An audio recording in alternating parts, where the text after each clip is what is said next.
Hello everyone. So welcome to the second part, the third and the fourth qualitative research design. It's case study and ethnography. But before we proceed with the discussion, allow me to show you the output that we have in one of the texts that I asked you to do, the portrait of a superwoman finding compatibility in motherhood and graduate school. Actually, we used portraiture there, one of the many methods in data analysis. So we used portraiture. A little later on, I will be discussing that in class when we are already in the data analysis and in the data gathering method. So this is the output of that I want to share with you. From the answers of our students, from the findings of the study, from the participants, from our respondents, we were able to ask someone to draw a portrait of it. So this is the portrait of a superwoman. The secret of a superwoman in that study is a husband, a romantic partner at the back of every woman holding on to Jesus Christ. So that's actually the portrait. That's the output, the major contribution that we are giving. What's the secret of being a superwoman? It's having a husband at the back and having Jesus Christ as one of the great helper of any superwoman. So let's continue with our discussion. I'd like to apologize really for what has happened last Saturday. I hope I will be able to still give you a clear discussion of case study and ethnography. I am able to write a case study. In fact, that's my dissertation. So let's begin. Okay, so of course, when we talk about case study research design, we cannot do away with the intellectual giants of case study. So we have Robert Yin, Sharan Merriam, and Robert Stake, who are looked upon as three foundational methodologists in the area of case study research. That's why if it's really case study, you cannot do away with these three intellectual giants. They are the great methodologists in the area of case study research. Their methodological suggestions largely impact educational researchers' decision concerning case study design. So, if ever in the dissertation that you will be writing, you will be using case study, you cannot do away with Robert Yen, Sharan Merriam, and Robert Stake. So according to Merriam, case study is an intensive holistic description and analysis of a bounded phenomenon. Always remember, when it's a case study, there has to be boundaries. There has to be bounded system. You have to make it very clear. So you have to define the case and you have to define the bounded system of a case. So what could be studied in a case study? So it could be a program, it could be an institution, it could be a person, it could be a process, or it could be a social unit. With me, I experienced based on my experience, I studied an alternative to grade 11 and 12, which were being done in different private Catholic institutions. So that's what I studied. And I've been suggesting, submitting the output of my study, telling everyone in the Philippines, for the sake of our Chinese students here. In the Philippines, it was in 2016, if I'm not mistaken, that senior high school, grade 11 and 12 were introduced. Because before, we are only until fourth year high school, until junior high school only, grade 10. But because of a move in the Philippines, suggested by ASEAN, and the different ASEAN countries, we had to add grade 11 and 12. And so therefore, it had a big impact in the Philippine educational system, especially that the country is very poor. So that's why I had to study an alternative to grade 11 and 12. Because the issue there, if I'm not mistaken, is that they're saying that the educational system of the Philippines, when we try to evaluate and compare with other countries in the world, the Filipinos are lacking the needed units.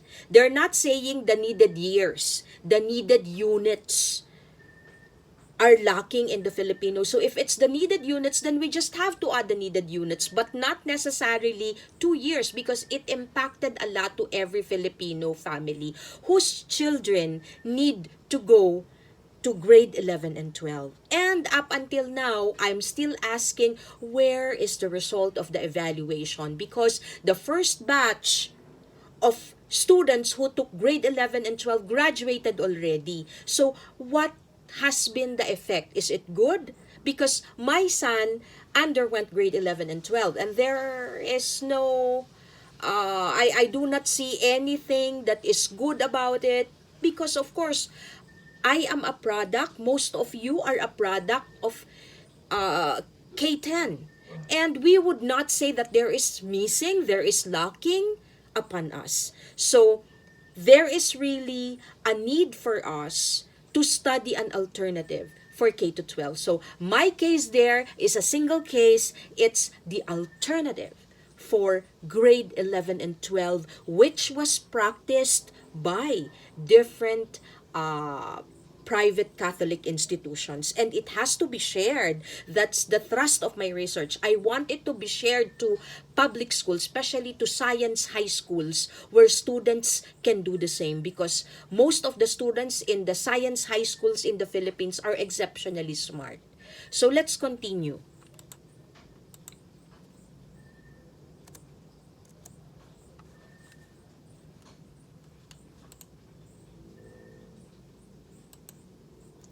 All right, according to Stake defines a case study as a holistic,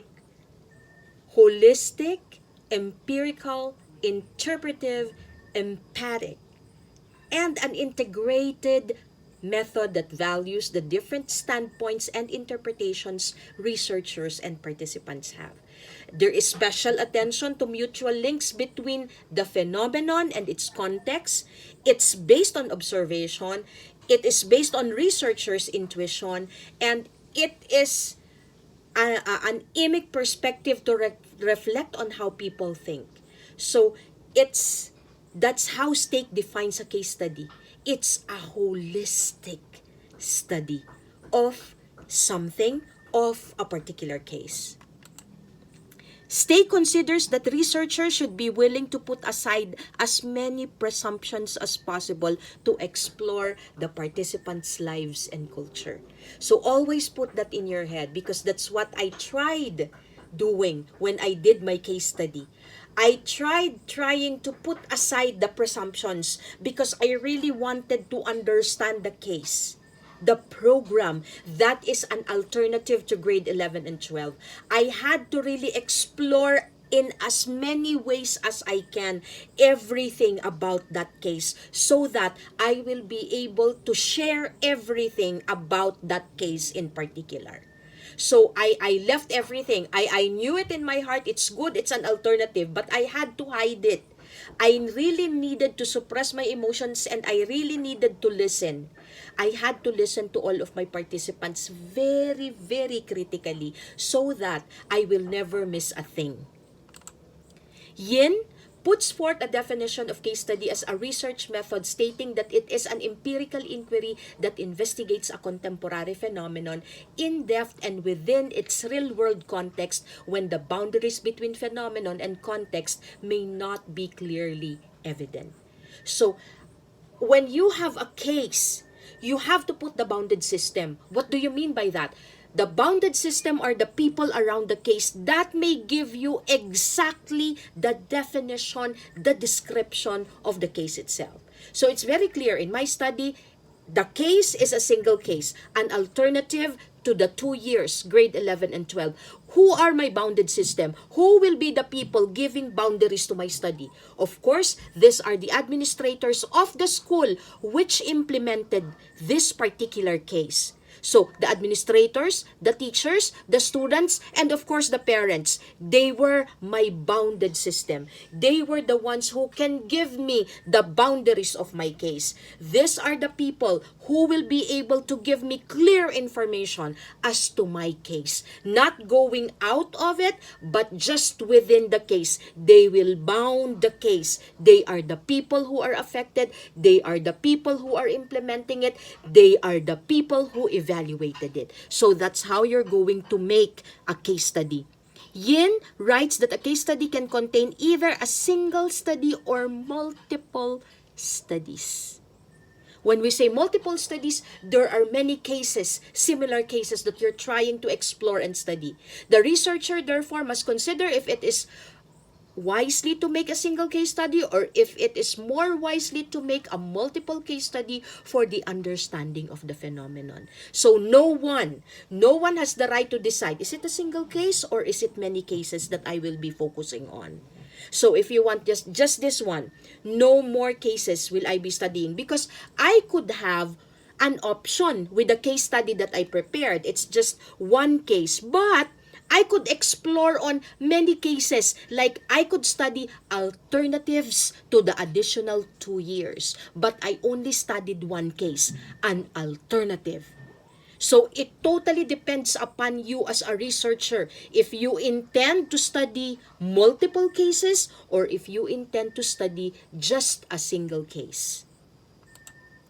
So, kinds of case study, I mentioned that it's a single case, focuses on one group, one person or event, or multiple cases or multiple case study which focuses on two or more cases.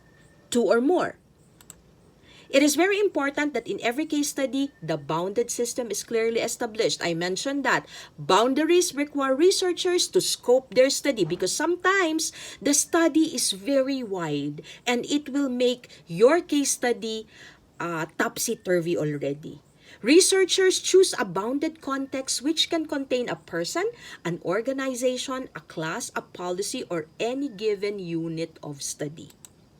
Boundaries also help a researcher to define what will not be included in the study.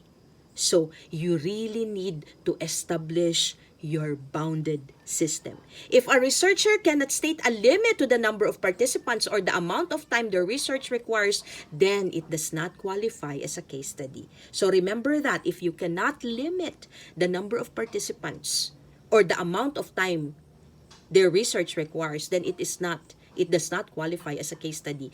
It needs to have a bounded system. It needs to have a limit.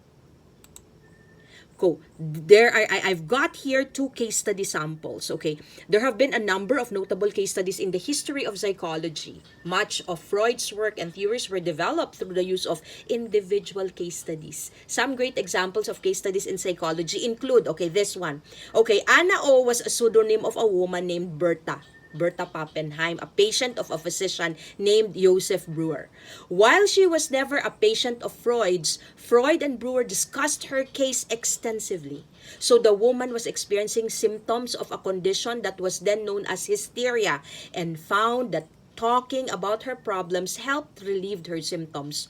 Her case played an important part in the development of talk therapy as an approach to mental health treatment. So at this point in time, every time we know that there is a problem, a person has a problem, we talk to the person because that's the easiest way for us to know. So that's what they call talk therapy. In order for a psychologist or anyone to help someone who has a problem. So now you know, talk system came from a case study. So question, does that mean that if you studied a case, there has to be a contribution? Yes, of course. In any study, not only in case study, in any study that you will be doing, you need to have a major contribution.